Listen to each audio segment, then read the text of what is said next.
오늘 말씀의 제목을 따라해 보시겠습니다. 첫 열매와 11조를 드리라. 처음이라는 말을 또 이렇게 한 글자로 줄이면 첫, 이렇게 우리가 말할 수 있죠. 이 첫이라는 한 글자가 딱 붙으면요, 평범해 보이는 말에 굉장히 특별한 의미가 부여되는 것을 우리가 보게 됩니다. 사랑이라는 단어, 직장, 출근, 가게, 자녀, 승용차, 집, 사실은 너무 흔한 평범한 단어 아니겠습니까? 그런데 그 단어 앞에 첫이라는 단어를 딱 붙이면요, 그 말이 굉장히 우리에게 큰 의미와 큰 가치로 와닿게 된다는 것이죠. 그냥 직장, 출근, 가게 별 의미가 아니었는데 첫 직장, 첫 출근, 첫 가게, 첫 집, 굉장히 큰 의미가 아니겠습니까? 첫 단추를 잘 끼워야 된다, 또 시작이 절반이다, 천리길도 한 걸음부터, 이 모든 말들 또한 처음의 중요함을 강조하고 있는 그러한 말들이라 할 수 있습니다. 오늘 말씀을 통해 큰 은혜를 경험한 이스라엘 공동체, 하나님 앞에 실질적인 신앙의 세 가지 약속을 다짐합니다. 첫 번째는 이방인들의 자녀들과 결혼을 금지하겠다라는 약속이었고요. 두 번째는 안식일과 안식년을 주님의 날로 거룩하게 지키겠다라는 그런 약속을 행했어요. 그리고 오늘 본문에서는 이제 세 번째로 이스라엘 공동체가 하나님 앞에 다짐하고 약속하고 있는 것은 하나님께 처음 것과 또 소출의 10분의 1을 드리겠다라는 그러한 약속이었던 것입니다. 우리 첫 번째로 따라해 보시겠습니다. 첫 열매를 드리겠습니다. 오늘 본문 35절부터 37절 말씀을 다시 한번 우리 같이 읽겠습니다. 시작. 해마다 우리 토지 소산의 만물과 각종 과목의 첫 열매를 여호와의 전에 드리기로 하였고, 또 우리의 맏아들들과 가축의 처음 난 것과 소와 양의 처음 난 것을 율법에 기록된 대로 우리 하나님의 전으로 가져다가 우리 하나님의 전에서 섬기는 제사장들에게 주고, 또 처음 익은 밀의 가루와 거제물과 각종 과목의 열매와 새 포도주와 기름을 제사장들에게로 가져다가 우리 하나님의 전에 여러 방에 두고. 이 구절에서요, 만물, 처음, 첫것이라는 단어가 6번이나 등장하는 것을 보게 됩니다. 하나님께 받은 모든 것들의 처음 것을 다시 하나님께 드리겠습니다 라고 오늘 이스라엘 공동체가 약속하고 있는 거예요. 이 첫 열매라는 것은요, 단지 처음 난 것만을 의미하는 것이 아니라 모든 수확한 것 중에서 가장 좋은 것을 하나님 앞에 드린다라는 그런 의미가 담겨 있기도 합니다. 지금 이스라엘 공동체는요, 우리가 이제 모든 토지 소산의 처음 결실, 또 과실들의 첫 열매, 가축의 처음 난 것, 심지어 첫 아들까지도 하나님께 드리겠다라고 지금 약속하고 있는 것이죠. 물론 아들은, 사람은 죽여서 이렇게 바치는 것이 아니라 우리 아들 하나님의 아들로, 하나님의 자녀로 하나님 앞에 헌신하겠습니다라는 그러한 약속이었던 것이죠. 그런데 오늘 이스라엘 백성들의 이 약속은 전혀 새로운 게 아니었어요. 일찍이 광야에서 모세를 통해 주셨던 하나님의 율법에서 이 첫 열매에 대한 규례가 포함되어 있었던 것입니다. 우리 출애굽기 13장 2절 말씀 같이 읽겠습니다. 이스라엘 자손 중에서 사람이나 짐승을 막론하고 태어서 처음 난 모든 것은 다 거룩히 구별하여 내게 돌리라. 이는 내 것이니라 하시니라. 아멘. 사람이나 짐승이나 첫째 것은 다 하나님의 것이다. 하나님이 그렇게 율법에 말씀하셨어요. 한 구절 더 읽겠습니다. 출애굽기 23장 19절. 내 토지에서 처음 거둔 열매의 가장 좋은 것을 가져다가 너희 하나님 여호와의 전에 드릴지니라. 아멘. 모든 수확물에 너희가 거둔 열매의 첫 번째 것, 가장 좋은 것을 하나님 앞에 드리라 라고 하나님이 또한 율법에 말씀하셨던 것입니다. 첫 열매를 하나님 앞에 드린다, 이것은요, 하나님의 주권을 인정하는 그러한 신앙의 행위였어요. 첫 시간, 첫 수확, 첫 열매, 무엇이든지 처음 것을 하나님께 드린다는 것은 하나님이 나의 복의 근원이요 내 생명의 근원이시다 라는 그러한 믿음의 고백이 담겨있는 신앙의 아름다운 표현이었던 것입니다. 사실 우리에게도 무엇이든지 처음 경험, 처음 결실 더 특별하고 소중히 그렇게 느껴지지 않습니까?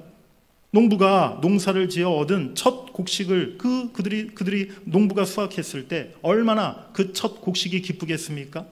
부모에게 있어서는요, 처음 아이가 태어났을 때의 그 기쁨과 감격을 잊을 수가 없는 것이죠. 또 할아버지, 할머니가 되면요, 첫 손주가 또 그렇게 기쁘고 반갑다고 그러더라고요. 네, 우리 장로님들, 집사님들, 권사님들 봐도 네, 아들, 딸들보다도 손주를 더 예뻐하시고 핸드폰 사진에 다 손주 사진 다 있어요, 보니까. 네, 그렇게 첫 자녀, 첫 손주 더 특별하고 더 애착이 가지 않습니까? 저희 큰아이가 5살 때 처음으로 어린이집을 갔었던 기억이 나요. 그 후에도 다른 유치원도 다니고 초등학교, 중학교 쭉 다녔지만 둘째 아이도 마찬가지고, 제가 다른 그 이후에 어린이집, 유치원, 학교는 우리 아이가 어디를 다녔는지 잘 기억이 안 납니다. 학교 이름은 대충 기억나지만, 그런데 제가 지금도 생생히 기억하는 것은 저희 큰아이가 첫 번째 5살 때 처음 갔던 어린이집. 그 어린이집은요, 제가 너무 잘 기억이 나요. 제가 그 어린이집을 자주 갔던 것도 아닌데, 그 어린이집의 이름은 물론이고 우리 큰아이 담당했던 선생님 이름과 선생님 얼굴과 그 아이가 처음에 어린이집 입고 갈 때 입었던 원복과 가방, 이런 색깔까지도 지금 제가 너무 생생히 기억난다는 거예요. 사진 한번 보여주시기 바랍니다. 김밥 도시락 사진인데요. 저희 큰아이가 어린이집에서 이제 처음 소풍을 간다고 저희 아내가 이제 도시락을 쌌던 거죠. 그때까지 저희 아이가 한 번도 엄마 아빠 떠나서 혼자 어디를 가본 적이 있었겠습니까? 5살짜리가. 그런데 이제 처음으로 어린이집에서 소풍 간다는 거예요. 아침에 제가 출근하면서 이렇게 아이한테, 또 우리 아내한테 오늘 우리 정인이가 소풍 간대요 하고 김밥 도시락을 딱 아내가 싸놓은 모습을 보면서, 야, 우리 정인이가 벌써 이렇게 컸구나. 늘 엄마 아빠 손 붙잡고 다니던 아이였는데 이제 벌써 엄마 아빠 떠나서 혼자 어린이집에서 이제 어디 소풍 간다고 김밥 사갖고, 정말 너무 대견하기도 하고 또 기쁘기도 하고 또 마음의 한편으로는 좀 짠한 마음이 들기도 하고, 여러 가지 참 그때 감정이 마음속에 들었던 기억이 나요. 그렇습니다.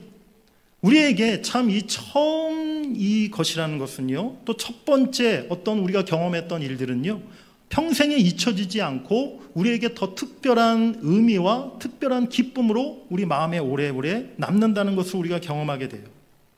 사랑하는 여러분들, 우리 하나님은요, 우리가 하나님의 주권을 인정하는 그런 의미에서 첫 것의 기쁨을 내가 누리고 내가 차지하기보다는 그것을 하나님 앞에 올려드리기를 원하신다는 것을 여러분들이 깨달으시길 바랍니다. 하루 중에 첫 시간, 내가 얻은 소산물의 첫 번째 것, 나에게 가장 귀하고 특별한 것을 하나님 앞에 드린다면 바로 그것이 하나님을 경외하고 하나님을 가장 귀하게 여기고 하나님을 영화롭게 드리는 복되고 아름다운 신앙이 된다는 사실을 여러분들이 꼭 기억하시길 바랍니다. 제가 청년 시절에 제가 자랐던 모 교회에서는요, 청년들이 직장에 이제 들어가서 첫 월급을 받으면 그 첫 월급 전체를 첫 열매 헌금으로 드리는 게 이렇게 일반적인 그런 풍습이었어요. 저도 당연히 이제 첫 번째 대학을 졸업하고 이제 제가 직장 생활을 했었는데요. 직장을 들어가서 이제 첫 월급을 받았습니다. 네, 첫 열매 헌금으로 하나님 앞에 다 드렸죠. 그 당시 제가 또 청년부 회장이었거든요. 네, 안 드릴 수가 없었습니다. 물론 당연히 쉽지 않은 일이지 않았겠습니까? 그런데 그렇게 어쨌든 결단하고 제가 딱 첫 열매 헌금으로 드리고 나니까요, 정말 전에 한 번도 느껴보지 못했던 더 큰 기쁨과 은혜와 또 자유함을 제가 누렸던 그런 기억이 나요. 그래도 내가 물질보다 돈보다 하나님을 더 사랑하는 사람이구나, 그런 마음에 확신이 딱 생기면서요, 정말 첫 열매 드렸던 것이 아깝게 생각되지 않고 오히려 그것이 나에게 기쁨과 은혜가 되었음을 그때 경험하게 되었습니다. 예전에 우리 권사님들 다 이렇게 성미 하나님 앞에 드리지 않았습니까? 성미를 어떻게 해요? 매일 아침 이렇게 한 숟갈씩 성미를 이렇게 모아다가 성미 주머니에 담아가지고 주일날 그 성미를 하나님 앞에 드렸던 그 일들, 경험들 우리 권사님들 다 기억하시리라 생각합니다. 저희 어머님도 예전에 늘 성미를 드리셨어요. 아침에 제가 어렸을 땐 잘 몰랐는데 이제 중학교, 고등학교 때 아침에 일찍 학교 가려고 일어나 보니까 어머님이 새벽기도 갔다 오셔서 아침밥을 지으실 때 늘 쌀통에서 이렇게 한 식구당 한 숟가락씩, 저희가 6식구였거든요. 6숟가락씩 이렇게 썰미 주머니에다가 쌀을 정성껏 담으시고 또 잠깐 그 앞에서 기도하시고 그리고 나서 밥을 하시는 모습을 제가 여러 번 본 적이 있습니다. 사랑하는 여러분들, 이 모든 것들이 다 첫 열매의 아름다운 신앙이었던 것이죠.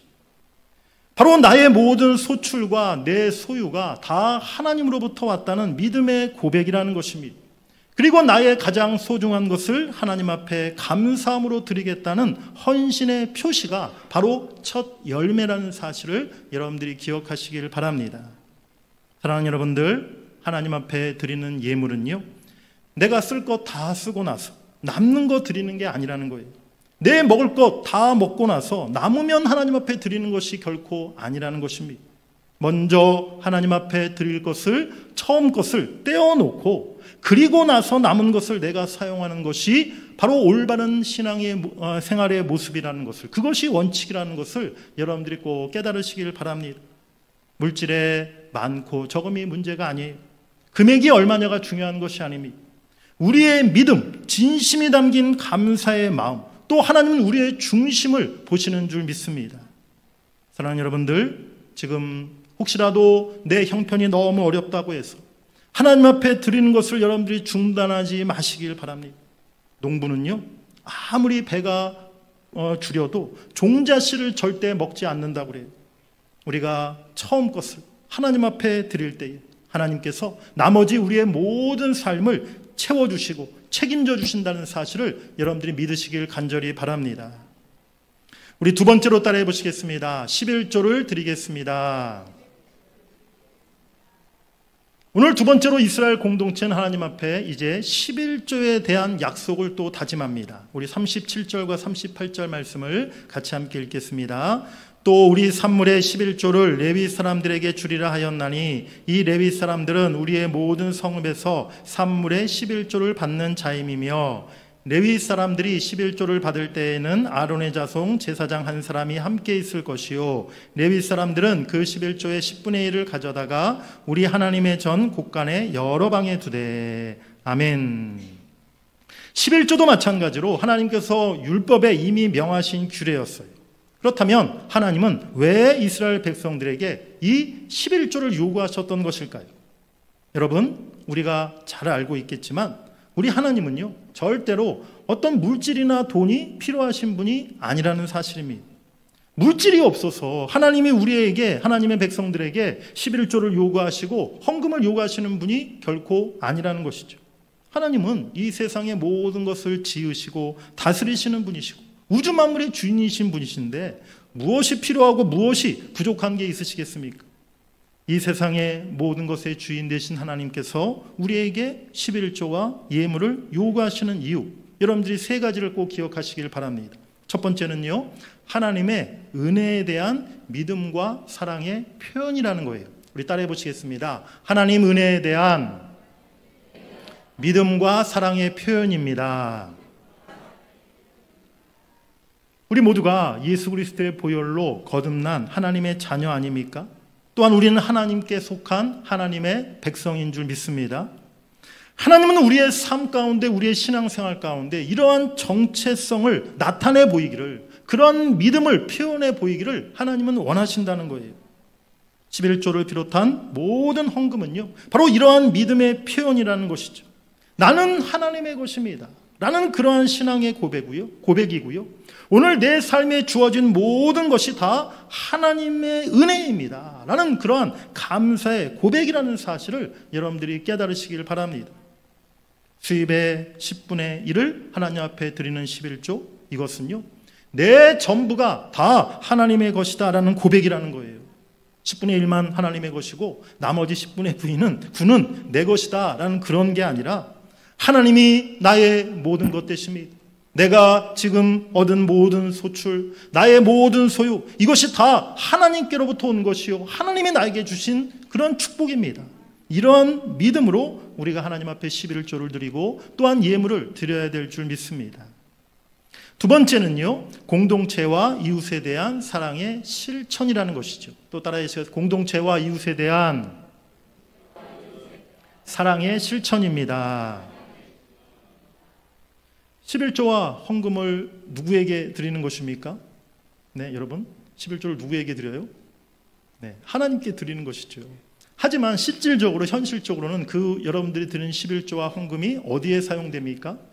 네, 교회의 모든 사역에 사용되는 거 아니겠습니까? 교회를 운영하는데 또 사용되지 않습니까? 오늘 본문 말씀에도 그와 같은 내용이 잘 설명되어 있어요. 첫 열매와 11조가 하나님 앞에 먼저 드려진 것이지만 그 후에는 제사장들과 레위인의 생계를 위해서 소비되었고 하나님의 전의 사역을 위해서 사용되었다라고 오늘 본문에서 자세하게 말씀해 놓고 있는 것이죠. 그렇습니다. 모든 11조, 모든 헌금은요, 교회의 가장 필수적인 사역을 위해서 사용되고 영혼 구원을 위해서 쓰여지고 또 복음을 증거하기 위해 사용되는 줄 믿습니다. 그리고 또 한 가지, 어려운 이웃들, 구약시대의 고아와 과부와 나그네를 구제하는 데 이 11조가 사용되었다는 거예요. 신명기 14장 28절 29절 말씀 우리 또 같이 읽겠습니다. 매 3년 끝에 그의 소산의 10분의 1을 다 내어 내 성읍에 저축하여 너희 중에 분깃이나 기업이 없는 레위인과 내 성중에 거류하는 객과 및 고아와 과부들이 와서 먹고 배부르게 하라. 그리하면 내 하나님 여호와께서 내 손으로 하는 범사에 내게 복을 주시리라. 아멘. 그렇습니다. 하나님 앞에 드렸던 11조 모든 예물은요, 공동체와 또한 이웃 사랑에 대한 하나님의 말씀을 기억하고 또 그 말씀에 순종하고 실천하는 그러한 사랑의 표현이었다는 사실을 우리가 기억해야 될 줄 믿습니다. 오늘 우리가 드려지는 모든 예물을 통해서 바로 교회 공동체와 이웃에 대한 사랑을 실천하는 것임을 여러분들이 깨달으시길 바랍니다. 세 번째로 따라해 보시겠습니다. 진실한 마음을 드리는 것입니다. 무엇보다 하나님이 우리에게 가장 원하시는 것은 우리의 삶 전체인 것입니다. 로마서 12장 1절에 뭐라고 말씀합니까? 그러므로 형제들아 내가 하나님의 모든 자비하심으로 너희를 권하노니 너희 몸을 하나님이 기뻐하시는 거룩한 산 제물로 드리라. 이는 너희가 드릴 영적 예배니라. 그렇습니다. 우리의 모든 삶 전체, 우리의 거룩한 삶, 바로 그것이 하나님의 가장 기뻐하시는 산 제물, 귀한 예물이 된다는 것이죠. 우리가 하나님 앞에 아무리 많은 물질을 드린다 할지라도 거기에 내 감사의 마음이 들어가 있지 않고 내 삶의 헌신이 들어가 있지 않으면 하나님이 그 예물을 기뻐 받으시지 않는다는 사실입니다. 하나님이 더욱 원하시는 것은 우리의 진실한 마음, 우리의 거룩한 삶이라는 것을 여러분들이 기억하시길 바랍니다. 진실한 우리의 삶 자체가, 거룩한 삶 자체가 하나님 앞에 드려지는 가장 귀한 예물이 될 줄 믿습니다. 11조 생활을 한다는 것은요, 내가 구원받은 하나님의 백성으로 살아가는 것을 나타내는 하나의 표시라는 것이죠. 구원의 확신이 없고 내가 천국 백성 되었다는 확신이 없는 사람은요, 절대로 11조 할 수가 없어요. 11조 한다는 게 쉽지가 않잖아요. 뭐 혹시 한다 할지라도 온전한 11조를 드릴 수가 없습니다. 11조를 꼬박꼬박 드린다는 것이 쉽지 않은 일이기 때문이라는 거예요. 다 땀 흘려서 고생해서 번 돈 아닙니까? 우리가 돈이 남아도는 게 아니지 않습니까? 뭐 대출도 갚아야 되고 저축도 해야 되고 꼭 사고 싶은 것도 많고 자녀들에게 해주고 싶은 것도 너무 많아요. 하지만 죄사함과 구원의 확신이 있는 하나님의 사람들은요, 물질과 비교할 수 없는 놀라운 하나님의 은혜와 사랑을 내가 경험했기 때문에 감사함으로 하나님께 내 소유를, 내 10분의 1을 드리게 되는 줄 믿습니다. 11조는 신앙의 결단과 의지의 표현이라는 것입니다. 물질이 최고인 이 세상에서 나는 하나님의 백성으로 살아가겠습니다 라는 그러한 약속이라는 사실을 여러분들이 깨달으시길 바랍니다.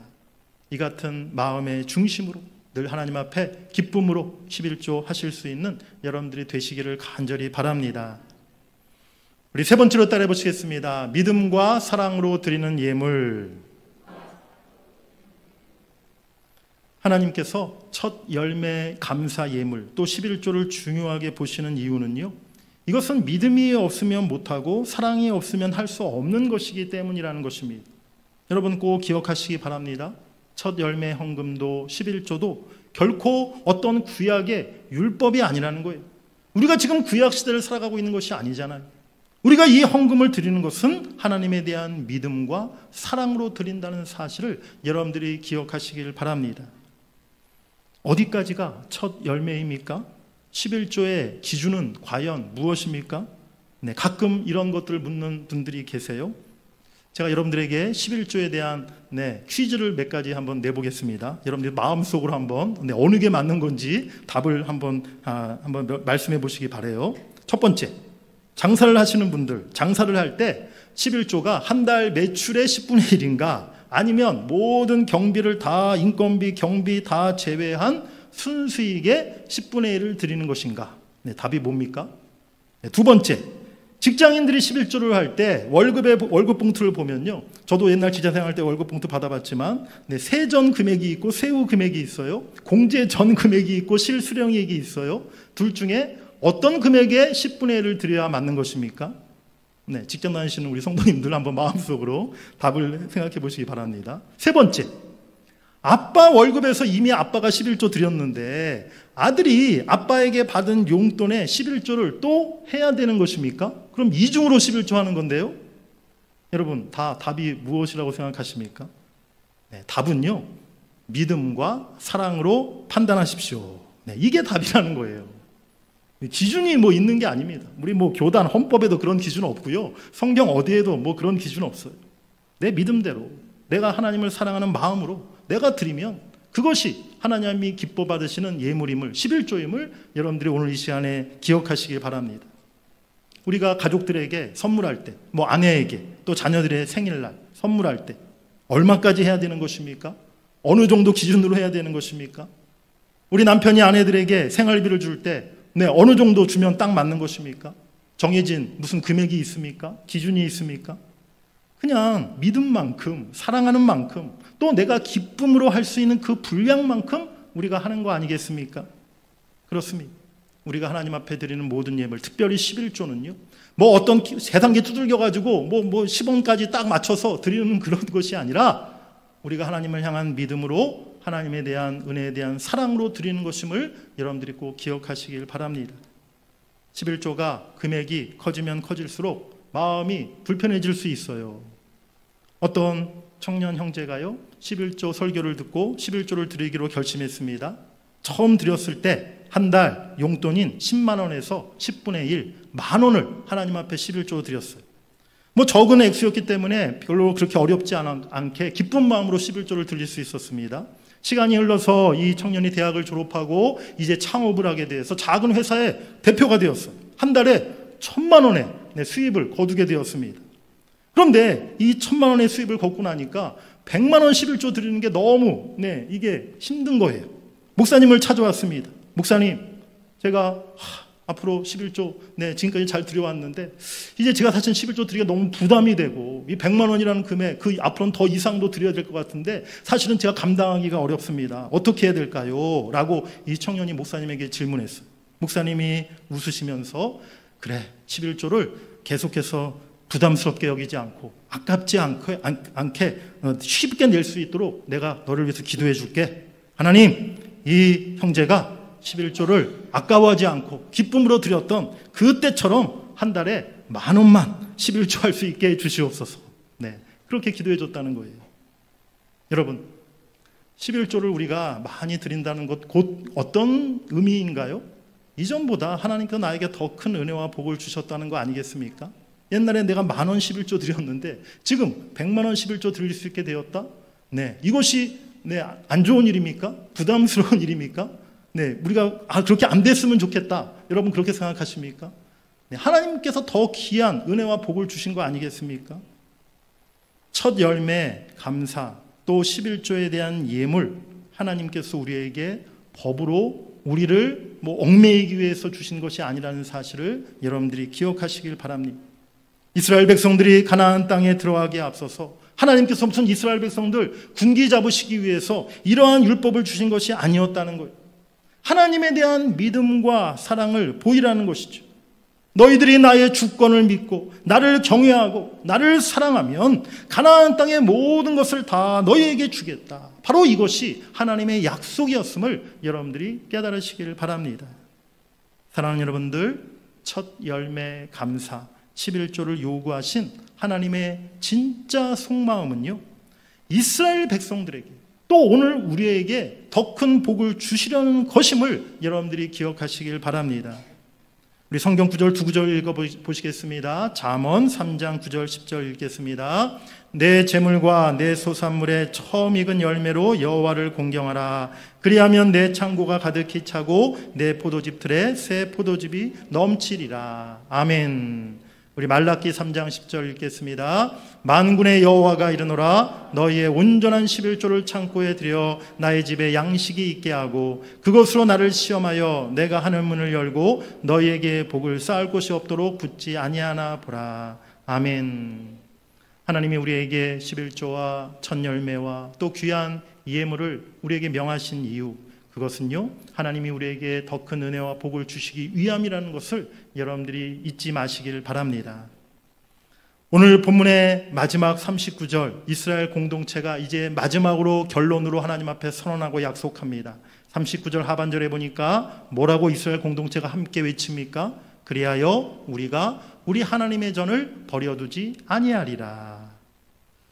그동안 자신들이 안식일을 제대로 지키지 않았고 또 첫 열매와 11조를 드리지 않았던 것이 곧 하나님의 성전을 버려두는 일이었고 하나님을 존중히 여기지 않았던 일이었다는 것을 그들이 비로소 깨닫게 되었다는 거예요. 결국 그래서 하나님의 성전이 다 무너졌던 것이고 이스라엘은 그 결과로 하나님 앞에 버림받는 포로 생활했던 비참한 시간을 보내야만 했다는 것이죠. 사무엘상 2장 30절에 하나님이 말씀하세요. 나를 존중히 여기는 자를 내가 존중히 여기고 나를 멸시하는 자를 내가 경멸하리라.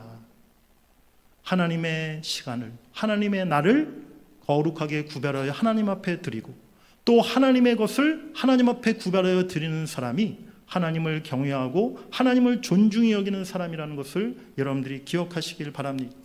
그렇습니다. 누가 하나님을 경외하고 누가 하나님을 존중히 여기는 사람입니까? 주님의 날을 주님께 드리고 주님의 것을 주님께 드리고 바로 우리의 시간과 우리의 물질을 믿음과 사랑으로 기꺼이 주님 앞에 내어드리는 사람, 바로 그 사람이 진정으로 주님을 경외하고 하나님을 사랑하는 믿음의 성도인 줄 믿습니다. 우리가 우리 하나님의 전을 버려두지 아니하리라. 오늘 본문의 마지막 이 구절이요, 사실은 제가 요즘 며칠 동안 설교를 준비하면서 한 며칠 동안 2, 3일 전부터 계속 이 말씀이, 마지막 이 구절이 제 머릿속에, 제 마음속에 계속 남아 있었어요. 특별히 제가 2주 전에 영국 교회를 다녀왔지 않습니까? 제가 지난주 설교 때도 여러분들에게 말씀드린 내용이었는데요, 예배당 건물만 정말 이렇게 남아있는 텅 빈 그런 영국 교회들을 여러 번 보았습니다. 지금도 영국 국민들 이렇게 통계조사를 보면요, 영국의 국민들 지금 종교 통계조사를 보면 기독교 인구가 50% 이상이에요. 그런데 실제 신앙생활을 하는 그 영국 국민들은요, 그 중에 10%, 5%도 되지 않는다는 거죠. 그러니까 통계조사하면 나 기독교인입니다 라고 답변하지만 그 사람들이 대부분 주일날 주일 성수한다거나 11조 한다거나 신앙생활을 제대로 하는 사람이 아니라 그냥 1년에 부활절, 크리스마스 1년에 몇 번 교회 가는 것이 전부인 그러한 명목상의 그리스도인들이 대부분이라는 사실입니다. 세속주의, 물질주의, 인본주의에 완전히 물들어서 어느 날부터 영국교회 성도들이 하나님의 전은 내버려두고 예배도 기도도 헌신도 봉사도 다 뒷전으로 해버린 그런 사람들이 대부분이 되고 말았다는 것이죠. 결국 오늘날 영국교회가 그렇게 다 무너지고 황폐해져 버린 것 아니겠습니까? 사랑하는 여러분, 누가 하나님을 사랑하고 누가 교회를 사랑하는 사람입니까? 하나님이 계시는 하나님의 집인 하나님의 전인 교회를 내버려두지 않는 사람, 바로 그 사람이 하나님을 사랑하고 교회를 사랑하는 믿음의 성도인 줄 믿습니다. 사랑하는 우리 성도 여러분들, 여러분들이 교회를 지켜주시기를 간절히 부탁드려요. 요한복음 2장 17절에 예수님이 주의 전을 사모하는 열심이 나를 삼키리라 라고 이렇게 말씀하신 것이 있어요. 교회를 사랑하고 아끼고 교회를 가까이 하는 그 열심이 우리 가운데 식어지지 않기를 간절히 바랍니다. 나에게 주어진 예배의 시간, 나에게 주어진 기도의 시간을 지키고 교회의 모든 사역을 위해서 내 재능과 내 물질을 기꺼이 바치고 헌신할 수 있는 사람, 그 사람이 진정으로 하나님을 사랑하고 교회를 사랑하는 성도인 줄 믿습니다. 지난 주일 설교 말씀은요, 주님의 날을 주님께 드리자라는 것이었고요. 오늘 설교 말씀은 주님의 것을 주님께 드리자라는 내용입니다. 그렇습니다. 주님의 날을, 주님의 것을 우리가 믿음과 사랑으로, 기쁨으로, 감사함으로 하나님 앞에 올려드릴 수 있기를 원합니다. 그래야 할 때 하나님께서 약속하신 더 큰 은혜와 복을 우리 모두에게 허락해 주실 줄 믿습니다. 우리가 우리 하나님의 전을 버려두지 아니하겠습니다. 오늘 이스라엘 공동체가 하나님 앞에 다짐하고 약속했던 것처럼 오늘 저와 여러분 모두가 함께 하나님 앞에 마음속으로 손을 들고 그렇게 서약하고 맹세할 수 있기를 원합니다. 주님 오시는 그날까지 우리가 하나님의 전을 버려두지 않겠습니다. 내가 하나님의 전을 지키겠습니다. 내가 끝까지 이 자리에서 예배의 사명, 기도의 사명을 감당하겠습니다. 그렇게 하나님 앞에 다짐할 수 있는, 약속할 수 있는 저와 여러분 될 수 있기를 주의 이름으로 간절히 축복합니다.